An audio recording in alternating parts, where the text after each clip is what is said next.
30,000 feet over a cold strip of coastline. Captain Ava Reynolds rode Valkyrie alone. 3 minutes earlier, her wingman vanished in fire, and the sky felt huge. The radar warning receiver screamed as 6 enemy fighters locked her jet and threat rings stacked on the display. Magic. The AWACS on station pushed bra and confirmed hostile intent from a bomber package at 500 knots at Angels 15 toward the city. Ava scanned the fuel page and knew she sat between Joker and the edge of bingo with minutes of hard maneuvering available. Weapons status was clean and simple. 4 AIM-120C7, 2 AIM-9X, and roughly 510 rounds for the M61A1. She cross-checked Link 16, checked IFF, and kept Master Arms safe while she held the cap track. Command guidance was to maintain the orbit or prepare to RTB as other assets flowed. But the geometry was slipping away. She called for commit authority through the net and heard confirmation that ROE criteria were met. Civilians sat beneath the inbound line, and the window to stop it was closing with every second of closure. Ava made the decision that would own the rest of the day and accepted the weight without ceremony. She pushed the throttle into afterburner, climbed for energy to Angels 30, set the radar to TWS, took a crisp bra from Magic, and pointed Valkyrie at the formation with reputation and lives on the line. Before we dive deeper, drop a quick comment with where you are watching from and tap subscribe so you do not miss what comes next. This story is about real pressure and real lives, and how skill backed by grit can cut through doubt when a city needs protection. We will keep the energy high without breaking the truth of what you just saw, and we will carry that thread of courage through every turn that follows. Now let us slip back into the sky as the minutes fall away and the next decision lines up on the nose. 6 months earlier, the briefing room felt colder than the air conditioning. Captain Ava Reynolds stepped in with her helmet bag, and the chatter thinned to a hush that did not sound like respect. At the front stood Colonel Grant Maddox, an 06 with 26 years in uniform, and beside him Maj Cole Harrington, the 04 executive officer who handled the slide deck and the clock.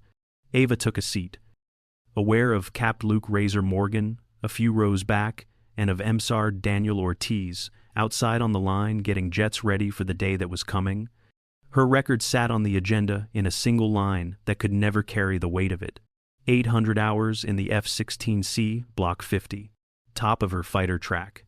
1 combat deployment behind her and all evaluations current with every qualification that mattered. She kept her eyes on the map while Maddox outlined what intel had shifted. The adversary had brought in newer fighters with radar and missiles that erased any comfort in old habits. The next phase would demand fighter sweeps to sanitize airspace, CAP to protect the urban corridor, an escort for strike packages that would move when weather and timing allowed. The room absorbed the plan in professional silence, while the colonel added a hard reminder that only fast decisions win in a crowded sky.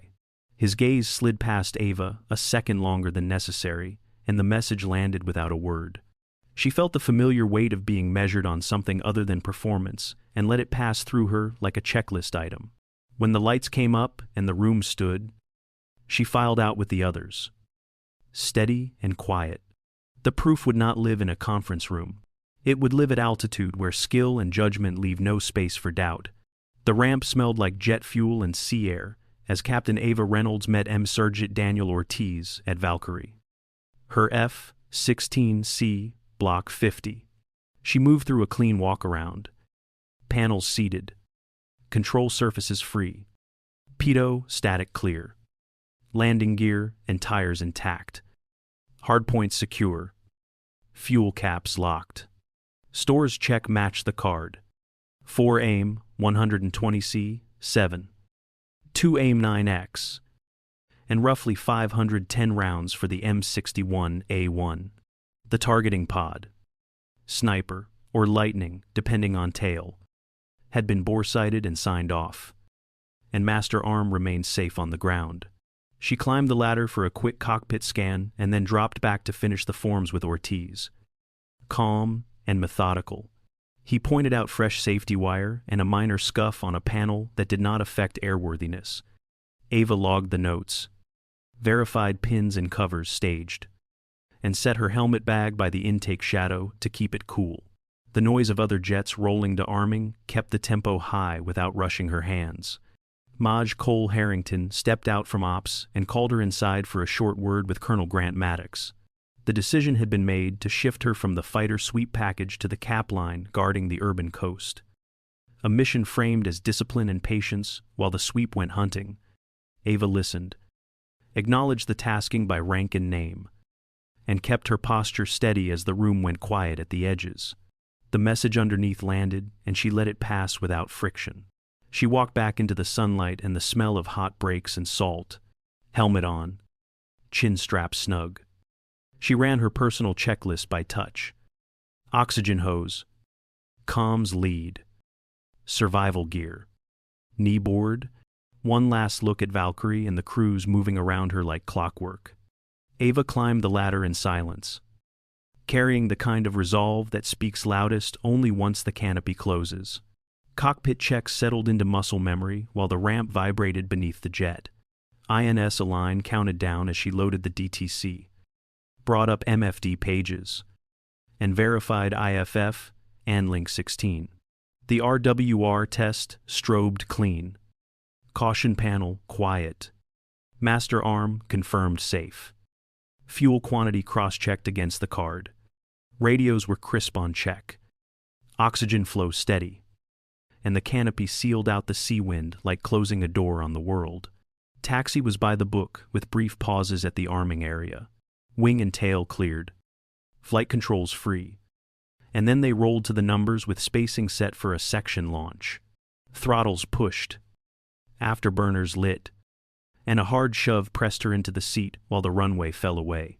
Gear up. Climb, schedule, set.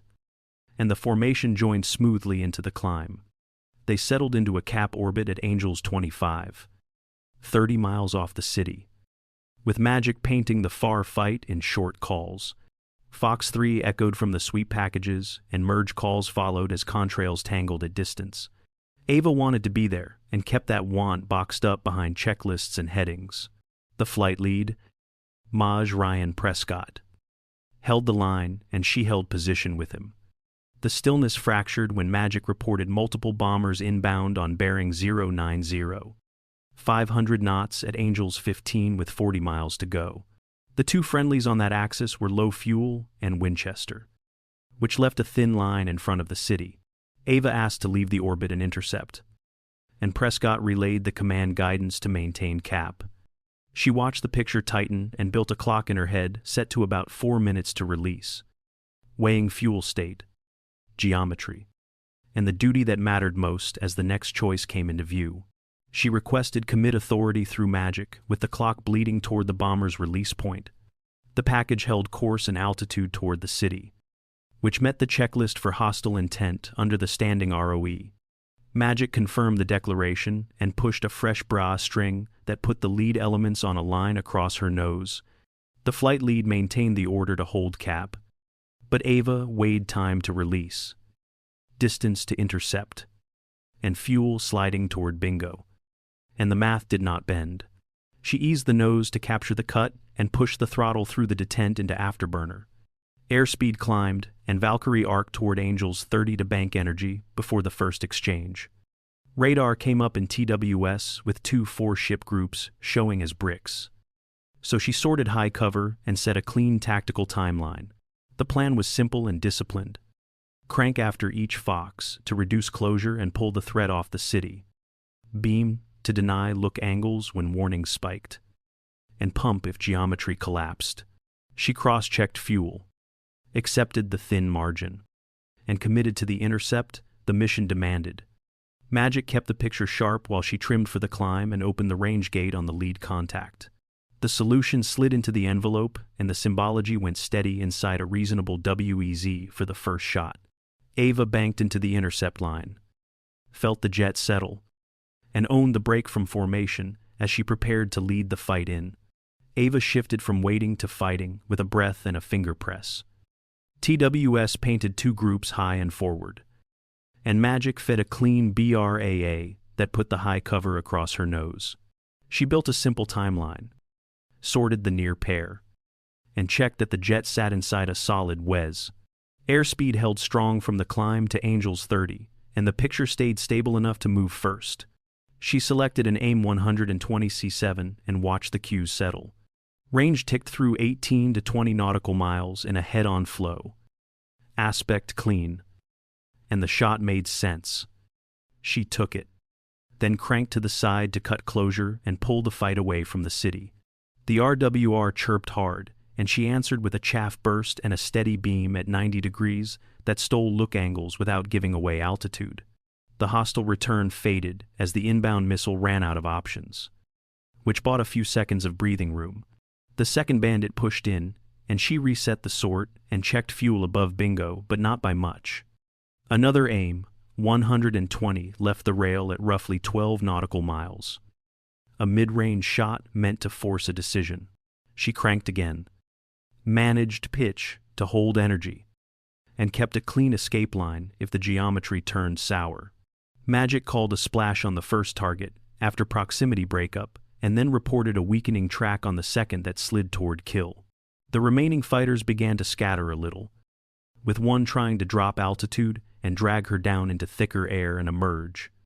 Ava resisted the pull, checked weapons with 2 AIM 120C7 left, 2 AIM 9X, and a full M61A 1 drum. She held her lane toward the bombers, ready to shift to WVR if the next pass collapsed into a close fight. The lead fighters yanked her down out of the BVR rhythm and into a tight merge where seconds decide everything. Ava set the nose just inside the bandit lead turn and committed to a hard brake, rolling to place lift vector on the threat and pulling for a controlled high angle of attack. The FLCS kept nose authority alive as the jet rode the edge without tipping into a deep stall, airspeed bleeding only as fast as she allowed. Energy management was the game, and she played it with patient hands and short, precise pulls. A hot tone in the headset marked a heat seeker off the bandit's rail, and she answered with flares at the right cue, then snapped into an orthogonal roll that shifted the fight out of the seeker's sightline. The missile chased light and lost her while she reset lift and spacing. The two ships locked into rolling scissors, nose high and slow, trading altitude for position in a stacked corkscrew that punishes sloppy timing. Ava eased the load to keep the jet flying clean, balanced throttle for a bite of energy, and let the bandit float forward into an overshoot that had been building since the first break. She took the inside lane and brought the Pipper across the canopy line, while the AIM 9X Seeker hunted for heat. The infrared image settled solid on the target's exhaust, and range collapsed into a clean window. One squeeze and the missile came off stable, arcing smartly and tearing into the bandit's engine bay for a hard splash that fell away in smoke. She reset the horizon, breathed, and found the second fighter trying to stay outside her turn circle and drag her downhill. Guns solved the geometry the missile could not. Ava climbed a touch into a high yo-yo to cut the corner, then rolled back down as closure sharpened and the jet slid into the gun envelope. The M61A1 barked in short, controlled bursts into tail and wing route. Structural hits that broke lift and pushed the pilot toward an ejection or a heavy splash into the sea. She scanned the tapes and fuel. Still above bingo but close. Counted 2. AIM 120C7. 1. AIM 9X. And a lighter drum. And then pointed Valkyrie back along the corridor to the bombers, refusing to chase into empty water when the real mission sat ahead. Ava left the spiraling fight and ran the nose toward the bomber track that marched for the shoreline. Magic kept the BRA updates steady, and the radar painted the formation like a ladder across the scope. She set a simple shoot-shoot plan on the lead 2, confirmed the envelope, and let an AIM 120C7 go at a clean head-on range. She cranked smartly to bleed closure and hold a door open to the sea. The cues settled again on number 2, and she sent the second AIM 120C7 on its way. Another crank pulled the geometry away from the city while she guarded altitude and airspeed. RWR flickered with search, and she waited for a hard spike that never matured. Magic called the first track breaking up and the second turning weak before confirming a kill. An escort fighter clawed after her from high and aft while the bombers ground forward. Ava used a short beam to spoil his look and refused the invitation to a private duel. She flowed back toward the package, checked fuel near Bingo, and reset her mind on the mission that mattered most. One AIM-9X remained, along with a lighter drum on the gun. The next bomber sat fat and hot in the pipper once she slid a beam at a safe offset. She dipped in for a controlled gun pass with short bursts of 20mm into the engine, nacelle, and root. The kind of hits that turn thrust to smoke. Debris flashed past the canopy, and she climbed away in time to miss the breakup. Magic marked the radar skin as fading, and the formation began to fray. The last bomber held course for a handful of miles, and Ava moved to a position ahead of the nose at a safe distance. She rocked wings and broadcast on guard in clear English. A simple warning that the run would not continue without a fight. The crew chose to turn away, and the mission counted it as a stop, not a confirmed kill. Ava checked fuel, still barely above what she needed to get home. Saw no AIM-120 left. One AIM-9X on the rail, and a thin stack of gun rounds, and felt the city breathe for a moment while the sky grew quiet again. The hit came as a shiver through the airframe, then a ripple of lights that meant business. Hydraulic pressure on HYD-A dropped. HYD-B followed, and FLCS caution stacked while the right wing bled fuel in a thin silver sheet. The single engine surged once, a hard cough on the gauges, then steadied when she eased the throttle and let the airflow clean up. Control feel lagged half a heartbeat, and the jet vibrated under load.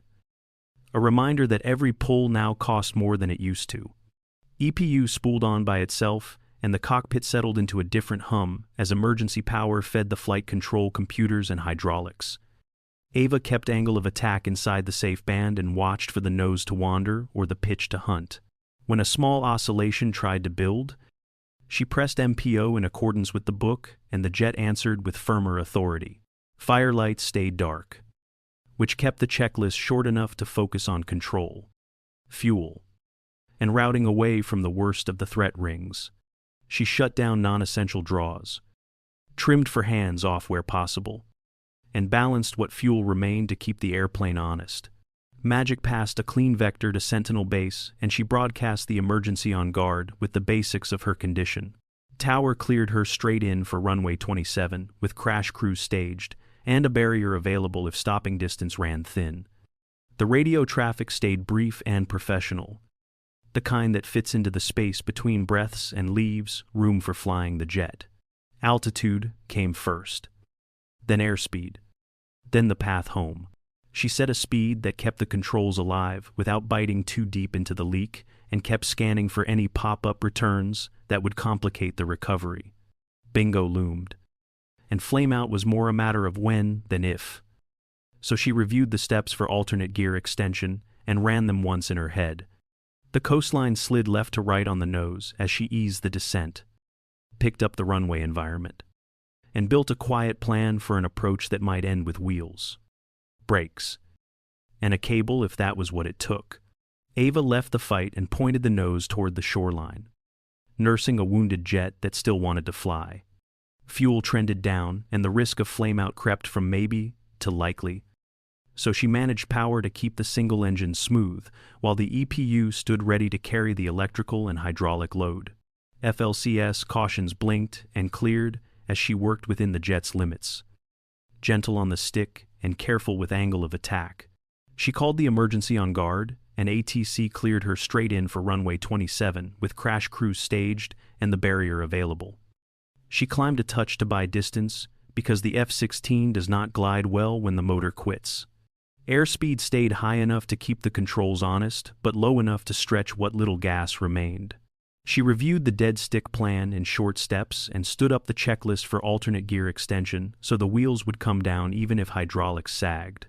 The field slid into view, and she turned a long, shallow base that set up a simple path to the concrete.